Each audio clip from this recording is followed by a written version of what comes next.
Problem सगळ्यांकडे बघा. कालचं लेक्चर तुम्ही केलं असेल तर तुम्हाला या ऍडजस्टमेंट समजतील. कालचं केलं नसेल तर ऍपला जाऊन रेकॉर्डिंग आहे कालची, ती बघून घ्या. त्यानंतर परत ही आजची रेकॉर्डिंग झाली की मग परत तुम्हाला पण बघावं लागेल, तरच प्रॉब्लेम समजेल. नाही तर कालचं लेक्चर केलेलं नाही म्हणजे आज डायरेक्ट जॉईन केलं, काय चालू आहे काही समजणार नाही, तुम्ही 10 मिनिटात पळून जाणार. ओके, तर कालचं इम्पॉर्टंट आहे, ते पण करावं लागेल. आता आपण ऍडजस्टमेंट वर पोहोचलेलो होतो. कुठपर्यंत झालं होतं? क्लोजिंग बॅलन्सेस ट्रान्सफर झाले होते, राईट. आता आपल्याला ट्रान्सफर करायचे रिमेनिंग ट्रान्झॅक्शन. रिमेनिंग ट्रान्झॅक्शन होणार आहे, तर त्याच्यासाठी आपण एक काम करू आधी. मी इकडे अकाउंट तयार करून घेतो. बिल्स रिसिवेबल अकाउंट हे तुमच्याकडे ऑलरेडी असेल. डेटर्स अकाउंट हे पण असेल. बिल्स पेबल अकाउंट आणि क्रेडिटर्स अकाउंट. बाकीचे अकाउंट मी बनवणार नाही, हे इम्पॉर्टंट आहे, तेवढेच बनवा. बाकी सगळे तुमच्याकडे आहे.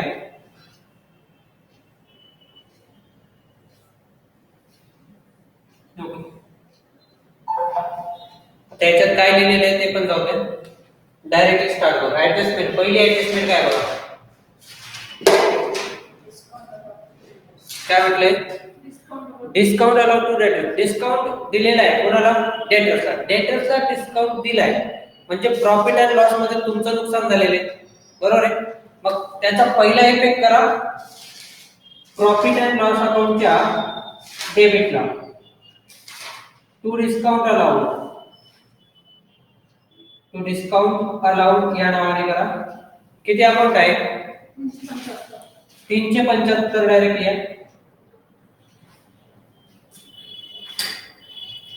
आता डिस्काउंट अलाउड तुम्ही प्रॉफिट अँड लॉसच्या डेबिटला लिहिला, तो डिस्काउंट दिला आहे तुम्ही क्रेडिटर्सला, तो दिला जातो कोणाला? डेटर्सला. इथं डेबिट आहे, प्रॉफिट अँड लॉसला डेबिट आहे, तर त्याचा दुसरा इफेक्ट डेटर्स अकाउंटच्या क्रेडिटला करा. वरती जागा सोडली तुम्ही बाय डिस्काउंट अलाउड नावाने लिहा आणि 375 डायरेक्टली बाहेर घ्या.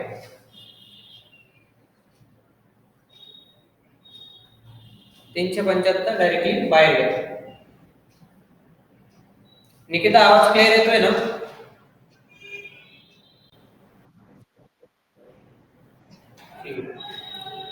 चला, पहिली ऍडजस्टमेंट झाली, दोन इफेक्ट. ऍडजस्टमेंटचे दोन इफेक्ट आपल्याला करायचेच आहेत. त्यानंतर काय सांगितलंय बघा,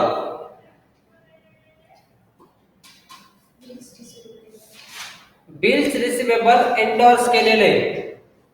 एंडोर्स म्हणजे काय माहिती?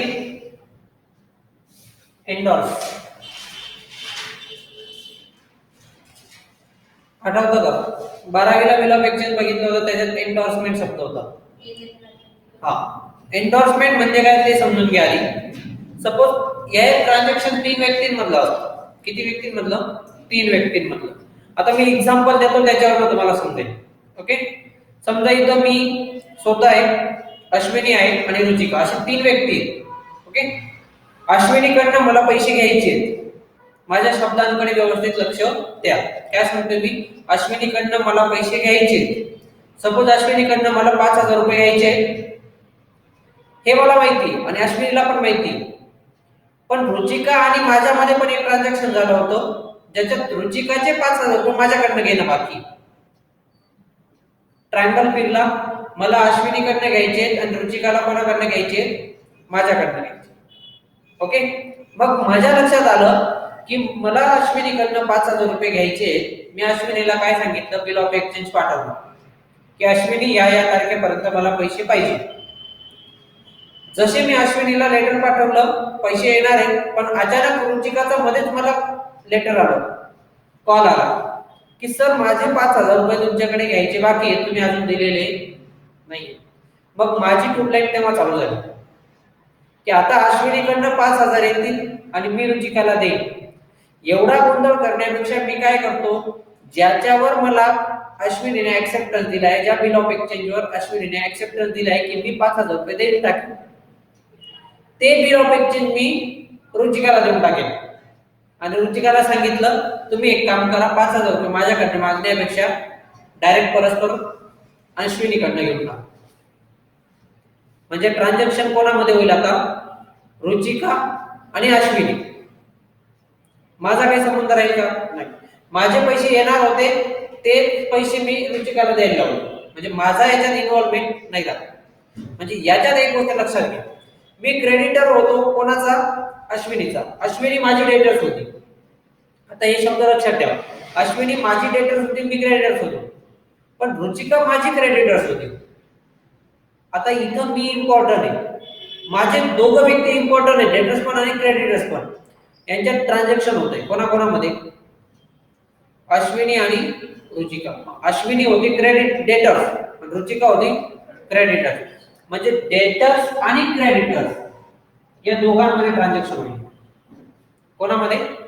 डेटर्स आणि क्रेडिटर्स या दोघांमध्ये ट्रान्झॅक्शन होईल. पण विषय असा आहे की बिल एंडोर्स केलंय ना, बिल एंडोर्स केलंय. आणि आपला पहिला रूल असा होता की डेटर्सवर ज्यावेळेस तुम्ही बिल ऑफ एक्सचेंज तयार करता तर डेटर्स नाही राहत, ते बिल्सचे बोलून जातात. पहिल्या लेक्चरला सांगितलं होतं मी काय, की ज्यावेळेस तुम्ही बिल ऑफ एक्सचेंज तयार केलं, समोरच्या व्यक्तीने ऍक्सेप्टन्स दिला, तर तो डेटर्स नाही राहत, तो बिल रिसिवेबल होऊन जातो. म्हणजे अश्विनी डेटर्स नाही, बिल्स रिसिवेबल आहे.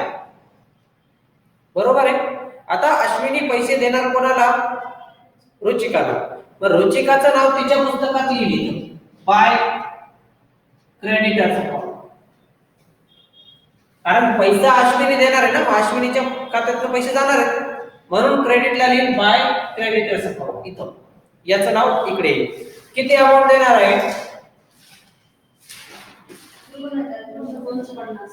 2250 अश्विनी देणार आहे. मी ते इथे लिहून, म्हणजे क्रेडिटर्सचा पैसा जाणार आहे.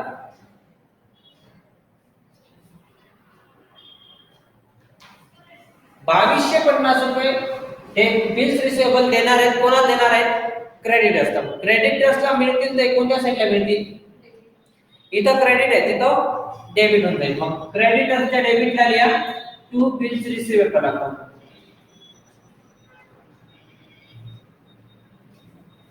₹2250.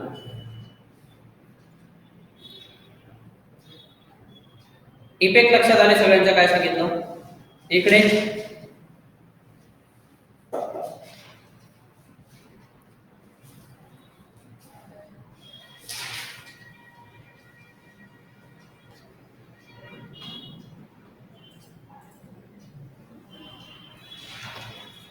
ठीक आहे. आता याच्या पुढे एक ट्रान्झॅक्शन झालं, पुढची ऍडजस्टमेंट होत झालं. Discount received from creditors. आता डिस्काउंट दिलाय ना, कोणी दिलाय? क्रेडिटर्सने दिलाय, म्हणजे इन्कम झालाय तो आपला. त्याने डिस्काउंट दिला म्हणजे तो आपला फायदा आहे. मग सगळ्यात पहिले तुम्ही प्रॉफिट अँड लॉसच्या क्रेडिटला लिहा बाय डिस्काउंट रिसिव्ड नावाने. किती डिस्काउंट मिळाला?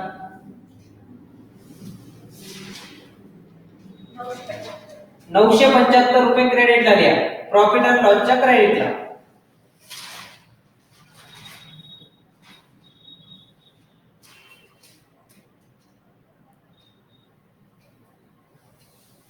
लिहिला. प्रॉफिट अँड लॉसच्या क्रेडिटला लिहिलाय, म्हणजे तो आता क्रेडिटरच्या कोणत्या साईडला लिहिणार? डेबिटला. लिहा तिथं क्रेडिटर्स अकाउंटच्या डेबिटला लिहा टू डिस्काउंट रिसिव्ड.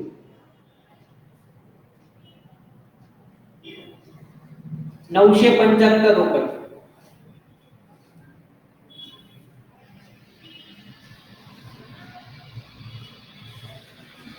ओके, सांगत चला, मागे वगैरे राहिले तर समजलं नाही तर एक मेसेज टाकून देत चला. चला, इथपर्यंत झालंय सगळ्यांचं डिस्काउंट रिसिव्ड पर्यंत. नेक्स्ट पुढची ऍडजस्टमेंट काय? Bills receivable dishonoured. आता ही ऍडजस्टमेंट समजून घ्या. बिल्स रिसिवेबल डिसऑनर्ड झाले.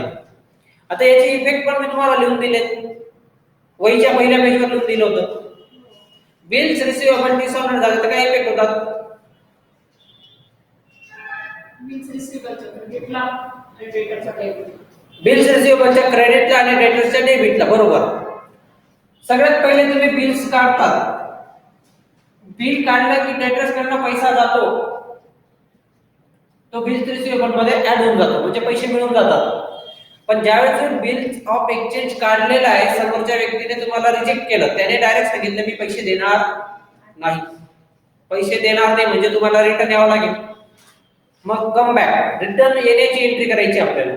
जर पैसा मिळण्याची आपण इकडे लिहितोय डेटर्स, इथं बिल्स रिसिव्हेबल, तर डिसऑनरची इकडे घेणार बाय डेटर्स अकाउंट, ब्रॅकेट मध्ये लिहिणार डिसऑर्डर.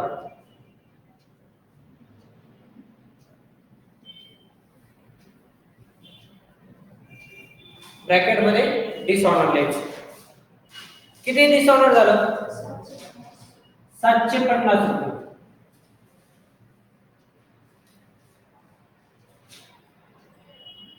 आता हे 750 डेटरच्या कोणत्या साईडला देणार?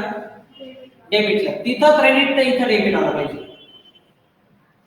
टू बिल्स रिसिव्हेबल ब्रॅकेट मध्ये डिसऑनर. तुम्हाला दोन इफेक्ट जमले पाहिजे असं काहीच नाही, फक्त एक इफेक्ट जमला पाहिजे. तुम्हाला दोघांपैकी एक जरी इफेक्ट लक्षात राहिला, पाठ राहिला, माहिती राहिला, तर दुसरा इफेक्ट ऑटोमॅटिक करणार तुम्ही. कारण एक साईडला डेबिट दिलं तर दुसऱ्या साईडला क्रेडिट द्यावं लागतं. एका ठिकाणी क्रेडिट तर दुसऱ्या ठिकाणी डेबिट, असं झालं पाहिजे. आणि जे मी इफेक्ट लिहून दिले तुम्हाला ते पण लक्षात ठेवा. झालं. मग बिल्स रिसिव्हेबल डिसऑनर 750 रुपयाचं डिसऑनर गेलंय.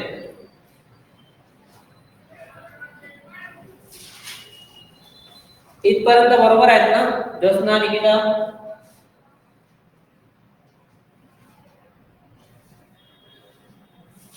ओके.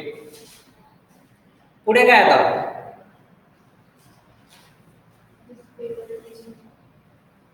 बिल्स पेबल डिसऑनर झालंय ना, राईट.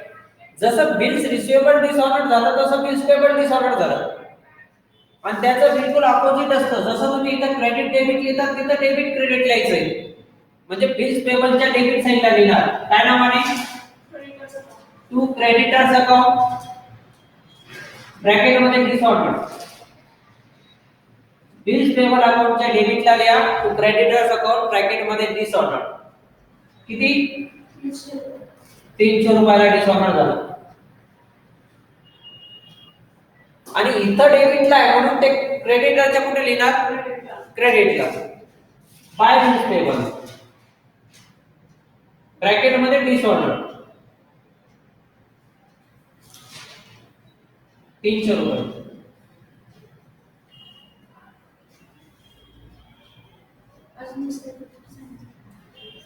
पहिला इथं, दुसरा इथं. पहिला बिल्स पेबलच्या डेबिटला, दुसरा क्रेडिटरच्या क्रेडिटला.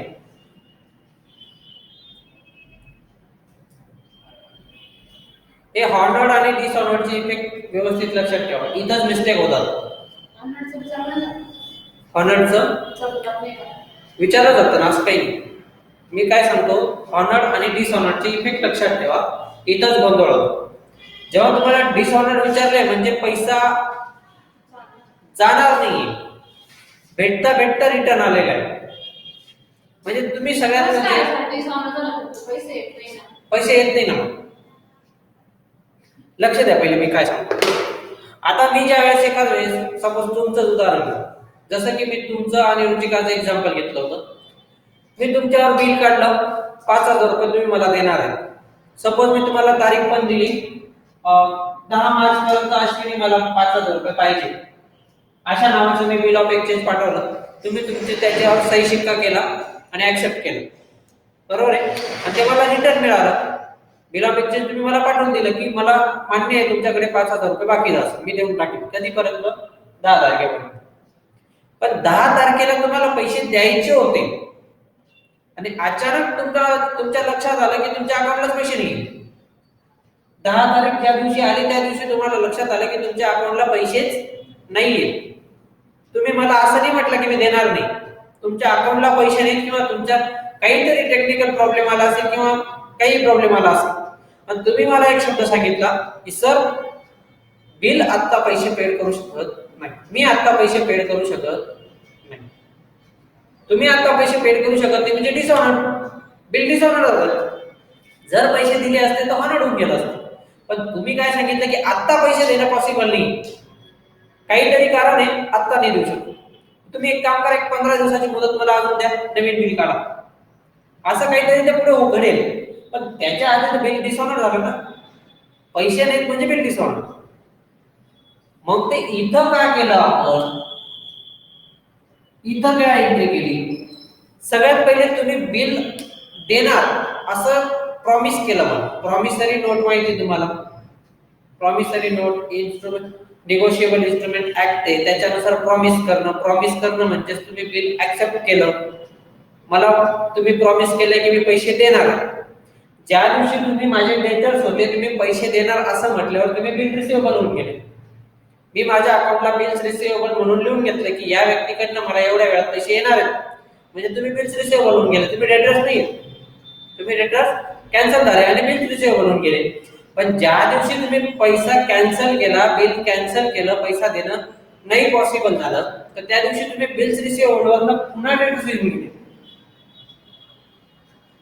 हे टेम्पररी अकाउंट आहे, हे परमनंट अकाउंट नाही, हे टेम्पररी अकाउंट आहे.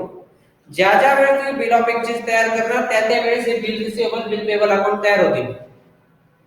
ज्या ज्या वेळेस डिसऑनर्ड होतील त्या त्या वेळेस पैसा तुमचा पुन्हा डेटर्स मध्ये जमा होऊन जाईल, क्रेडिटर्स मध्ये जमा होऊन जाईल, म्हणजे पैसा देणं कॅन्सल होतं. ऍज इट इज होऊन जातात, जसेच तसे बॅलन्स होऊन जातील. जेव्हा पैसे येणारच नाही तेव्हा इन्स्टॉलमेंटची पैसे येणारच नाही, पैसे येणारच नाही म्हणजे बॅड डेट्स. बॅड डेट इथे इन्स्टॉलमेंट शब्द नाही वापरायचा, बॅड डेट बुडाले, विषय संपून जाईल तिथं. पैसे इन्स्टॉलमेंट झाले म्हणजे बॅड डेट झाले, भेटणारच नाही. चला आता दोन इफेक्ट झाले. पुढे एंडोर्स डिसऑनर. एंडोर्स झालेलं बिल डिसऑनर्ड होतंय, एंडोर्स झालेलं बिल डिसऑनर्ड होतंय. आता सगळ्यात पहिले तुम्हाला एंडोर्सची एंट्री माहिती पाहिजे काय केली होती, 2250 रुपये, बरोबर आहे. आता पुन्हा मी त्याच एक्झाम्पल देणार आहे, लक्ष द्या पहिले, मग एंट्री करू. काही करण्यात एंट्री चुकू शकतो तुमची. सगळ्यात महत्वाचं काय, मी एक्झाम्पल देताना 3 व्यक्तींचं एक्झाम्पल दिलं. मी बोललो की अश्विनीकडे पैसे माझे घेणं बाकी आहे, रुचिकाला देणं बाकी. ज्यावेळेस रुचिकाने सांगितलं मला पैसे पाहिजे, मी काय केलं, अश्विनी आणि रुचिका या दोघांमध्ये ट्रान्झॅक्शन करून दिलं. म्हणजे कोणाकोणामध्ये, बिल्स रिसिवेबल आणि क्रेडिट या दोघांमध्ये ट्रान्झॅक्शन करून दिलं. आता ते म्हणतात की एंडोर्स झालेलं बिल डिसऑनर्ड झालंय. बिल डिसऑनर्ड म्हणजे ज्यावेळेस अश्विनीने सांगितलं की सर माझ्याकडे पैसे नाहीये, मी आता पैसे देतो नाही, रुचिकाचा संताप वाढून गेला. मला माझे पैसे टाइम अश्विनीने दिले, अश्विनीच्या भरोश्यावर अश्विनी रुचिकाने ते बिल घेतलं, माझे तुमचं बिल, मला पैसे पाहिजे, बाकीचं माहित नाही. बिल कोणी माझ्या अंगावर फेकलं, रुचिका. रुचिका कोण आहे, क्रेडिटर्स, मी कोण आहे, डेटर्स. म्हणजे हे ट्रान्झॅक्शन आता वरती नाही जाणार, असं इकडे येऊन जाईल.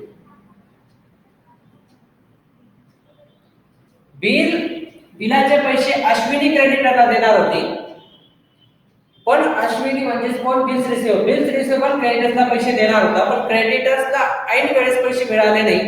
क्रेडिटरचा संताप वाढून जाईल आणि क्रेडिटर ते बिल तसंच तसं घेऊन क्रेडिटरच्या अंगावर फेकून देईल.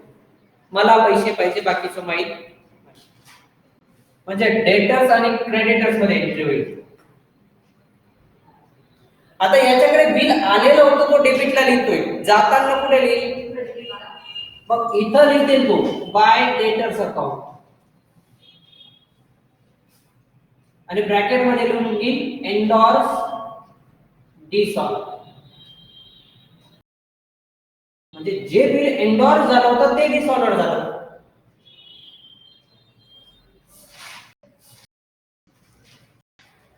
आवाज येत नाही,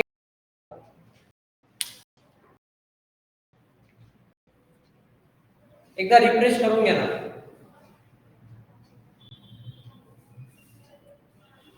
निकिता जोत्स्ना आवाज येतोय का क्लिअर?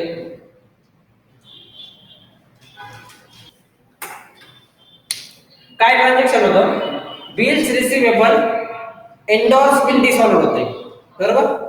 एंडोर्स बिल डिसऑनर्ड होणं म्हणजे काय? सगळ्यात पहिले इफेक्ट तुमच्या लक्षात पाहिजे. एंडोर्स म्हणजे काय?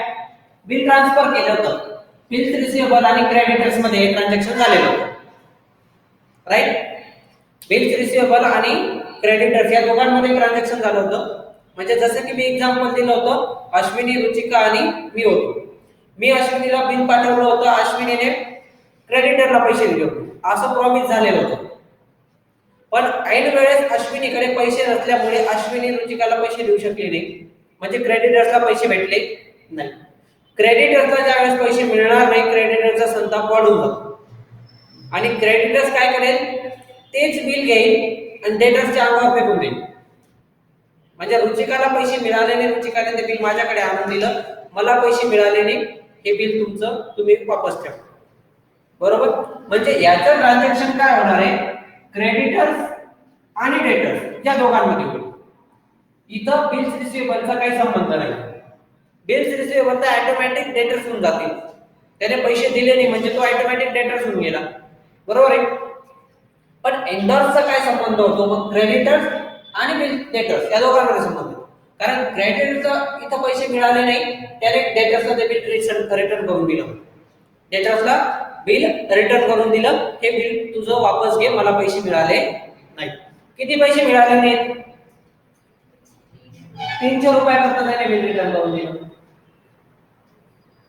बरोबर? आता डेटर्स इथं क्रेडिटला आहे, तर डेटर्सच्या कोणत्या साईडला लिहिणार? डेबिट. मग इथं तुम्ही लिहिणार क्रेडिटर्स अकाउंट आणि ब्रॅकेट मध्ये लिहून घ्या एंडोर्स डिसऑनर्ड. किती आहे अकाउंट? 300 रुपये. समजलं काय ट्रान्झॅक्शन सगळ्यांना? एकदा येस नो सांगा बरं.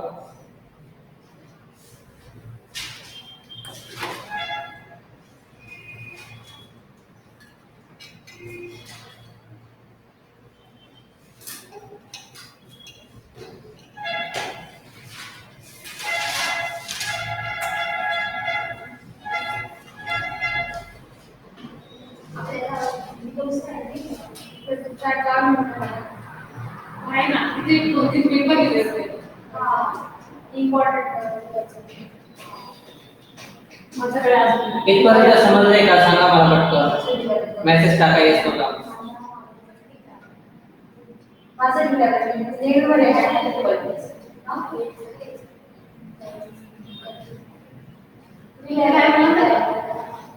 ठीक आहे चल.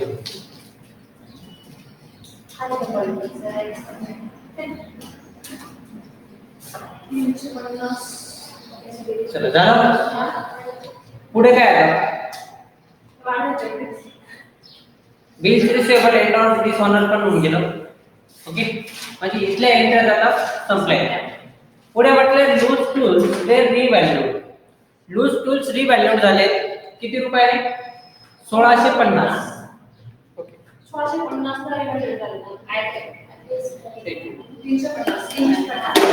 करू का?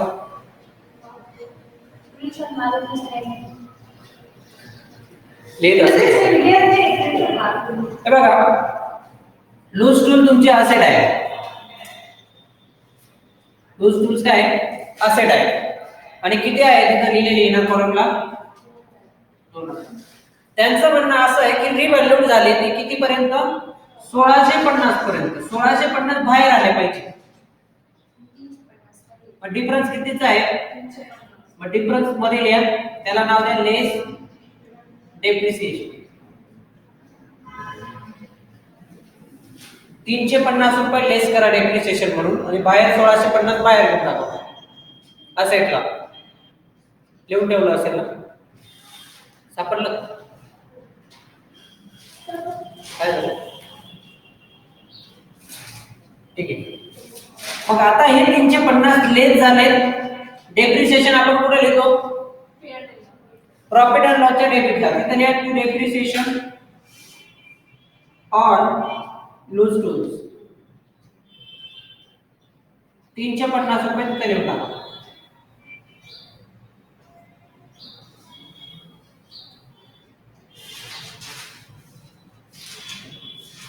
लिहिलं? ओके. त्यानंतर पुढची ऍडजस्टमेंट काय बघा.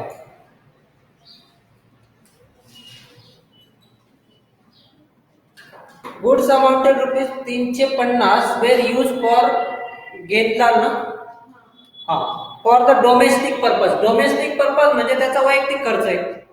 आणि गुड्स घेतलेत कॅश नाही गुड्स विड्रॉ केलेत. सगळ्यात पहिले तुमचा स्टॉक कमी झाला पाहिजे. गुड्स गेले म्हणजे स्टॉक कमी झाला पाहिजे. आणि हा स्टॉक तुम्ही ट्रेडिंग अकाउंटला लिहिलेला असतो ना. ट्रेडिंग अकाउंटच्या डेबिटला लिहा. सॉरी डेबिट स्टॉक गेलाय. मग ट्रेडिंग अकाउंट इकडे क्रेडिटला जागा असेल तर लिहा by goods withdraw for personal use 350 by goods withdraw केले पर्सनल यूज साठी.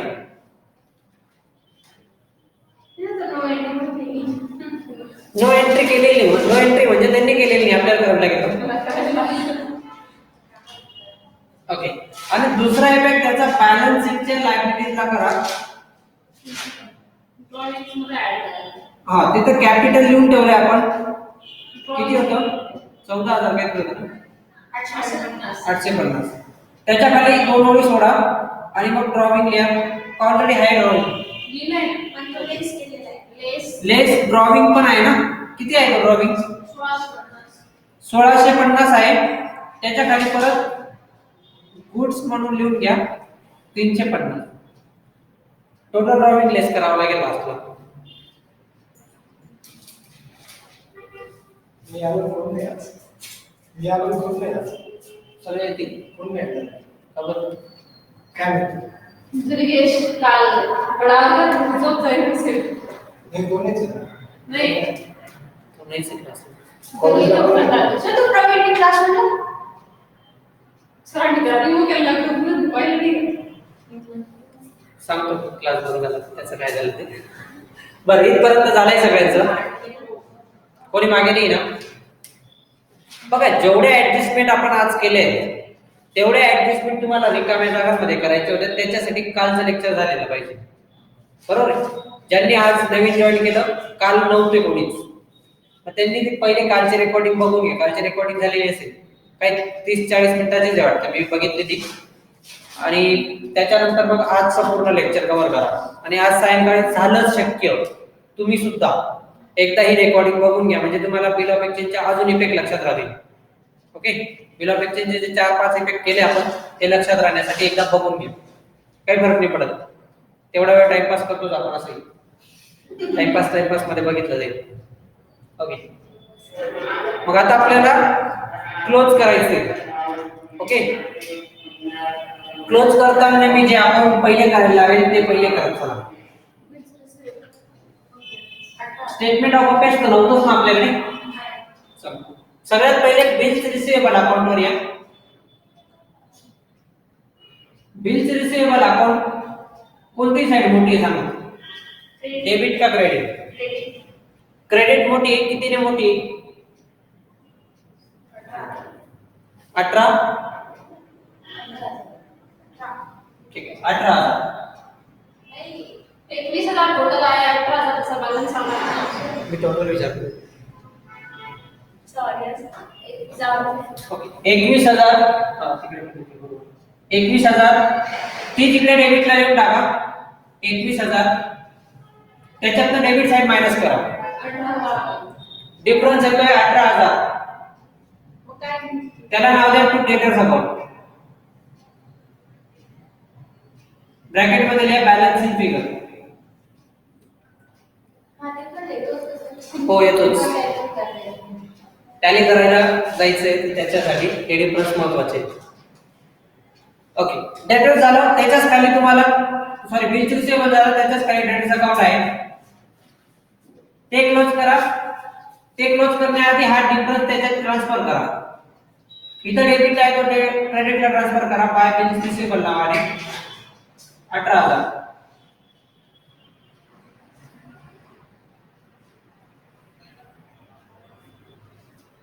आणि मग क्रेडिट साईडची टोटल सांगा मला.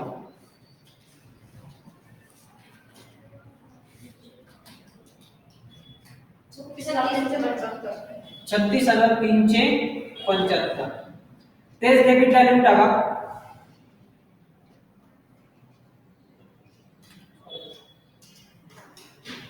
आणि डिफरन्स काढा.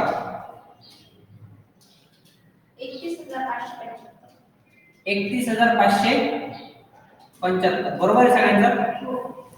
त्याला नाव द्या टू क्रेडिट सेल्स.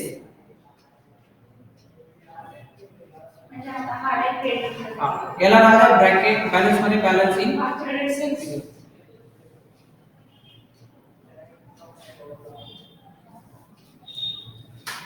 येतोय का सगळ्यांचा गॅप असंच? ज्योत्स्ना, निकिता गॅप बरोबर येत आहेत ना? आता हे 31,575 ट्रान्सफर करा ट्रेडिंग अकाउंटला. इकडे क्रेडिट साइडला बाय सेल्स लिहिलंय तुम्ही. त्याच्यात कॅश आणि क्रेडिट होतं बघा. जिथं क्रेडिट लिहून ठेवलंय त्या क्रेडिटच्या समोर 31,575 लिहा. कॅश किती होती? 5,000. दोघांची टोटल काय लिहून टाका 36,575. चलो आता बिल्स पेबल क्लोज करा. बिल्स पेबल अकाउंट क्लोज करा. कोणती साइड मोठी सांगा. डेबिट कुठे येते? किती? किती आहे? 16,800. ती क्रेडिटला घ्या. डिफरन्स काढा 10,800. त्याला नाव द्या बाय क्रेडिटर्स. ब्रॅकेट मध्ये बॅलन्सिंग फिगर.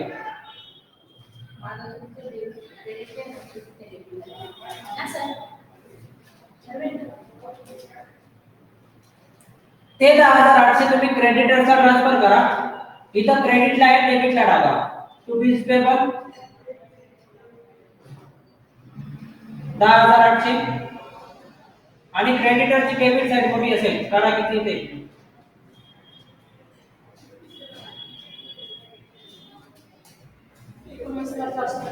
19,425. 30 तिकडे लिहून टाका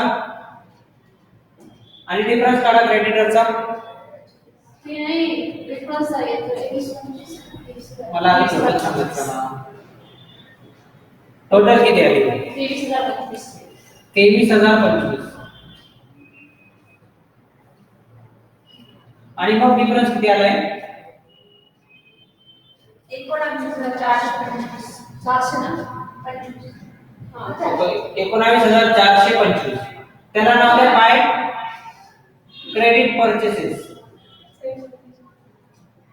ब्रॅकेट मध्ये द्या बॅलन्सिंग फिगर.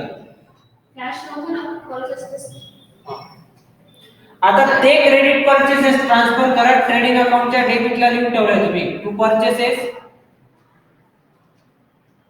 त्याच्यात कॅश आणि क्रेडिट असेल तर क्रेडिटच्या समोर लिहून टाका 19,425. कॅश किती होती? नव्हती का? मग डायरेक्ट बाहेर घ्या 19,425. चल इथपर्यंत झालंय सगळ्यांचं. ट्रेडिंग अकाउंट क्लोज करा आधी. आता ट्रेडिंग क्लोज करा. ट्रेडिंगचा गॅप किती आहे सांगा मला. हे वरच्या बरोबर आलेत का सगळ्यांचे? एकदा सांगा बरं मला. Bills receivable, bills payable, debtors, creditors.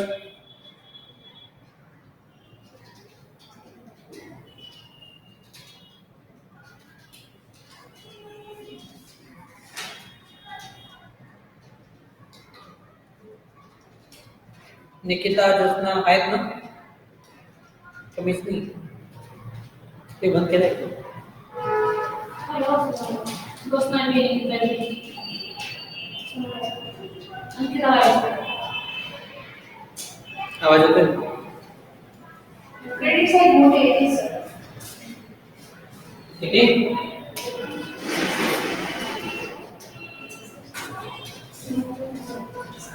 Credit side मोठी येते. किती येते? 41,425 येते. बरोबर. ती डेबिटला लिहून टाका आणि डिफरन्स काढा. फक्त 11,000. ओके. त्या 11,000 ला नाव द्या टू ग्रॉस प्रॉफिट.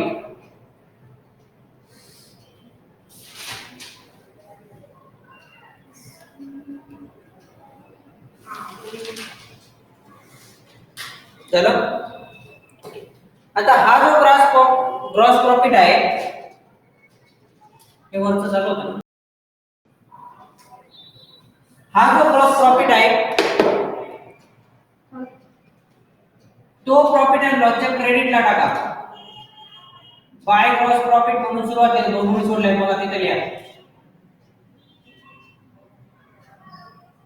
11,000 रुपये. आता प्रॉफिट अँड लॉस ची टोटल सांगा मला. 12,225. कोणती साइड मोठी आहे? क्रेडिट मोठी. 12,250. ती तिकडे लिहून टाका. 12,250. 25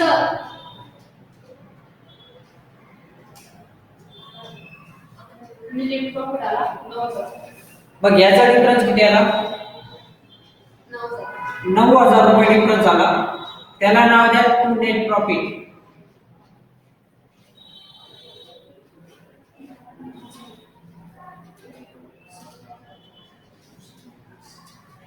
ओके. हा जो नेट प्रॉफिट आला तो बॅलन्स शीटच्या लायबिलिटीला ट्रान्सफर करायचा आपल्याला. हे तुमचं बॅलन्स शीट आणि तिथे लायबिलिटीज मध्ये कॅपिटल लिहून ठेवलंय. कॅपिटल किती आहे? 14,850. त्याच्या खाली लिहा ऍड नेट प्रॉफिट. 9,000 रुपये ऍड करा. दोघांची टोटल इनरला घ्या. 23,850. मग त्याच्या खाली लेस ड्रॉविंग आहे 1,650 आणि 350. दोघं लेस करा.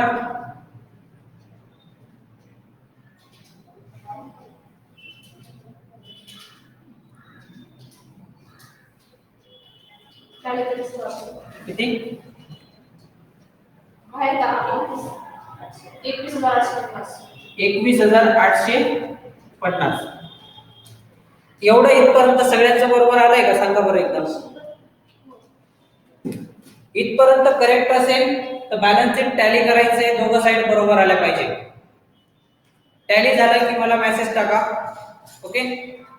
टॅली झालं असेल त्याची सुरुवात. हा ठीक आहे. तुमचं तर कळून जाईल. याचं कळणार नाही ना मला टॅली होतं. तर तुम्ही मला मेसेज टाकणार आहे 21,850 ही टोटल आली बाहेर. कसली? कॅपिटलची. आता असेट आणि लायबिलिटीज टोटल करायची. टॅली झालं की मेसेज टाका कितीला टॅली झालं. ओके. आणि मी होमवर्क देईल मग तुमचं टॅलीचा मेसेज आला. पहिला होमवर्क या मेथड मध्ये पहिलाच आहे. या मेथड मध्ये पहिलाच होमवर्क मी तुम्हाला देऊन टाकेल. इथपर्यंत कोणाला काही डाऊट? 33,100. Very good.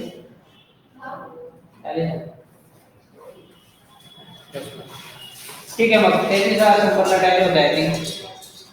बाकी उद्या कंटिन्यू करू. उद्याचा प्रॉब्लेम पण मी तुम्हाला सेव्ह करून देईल.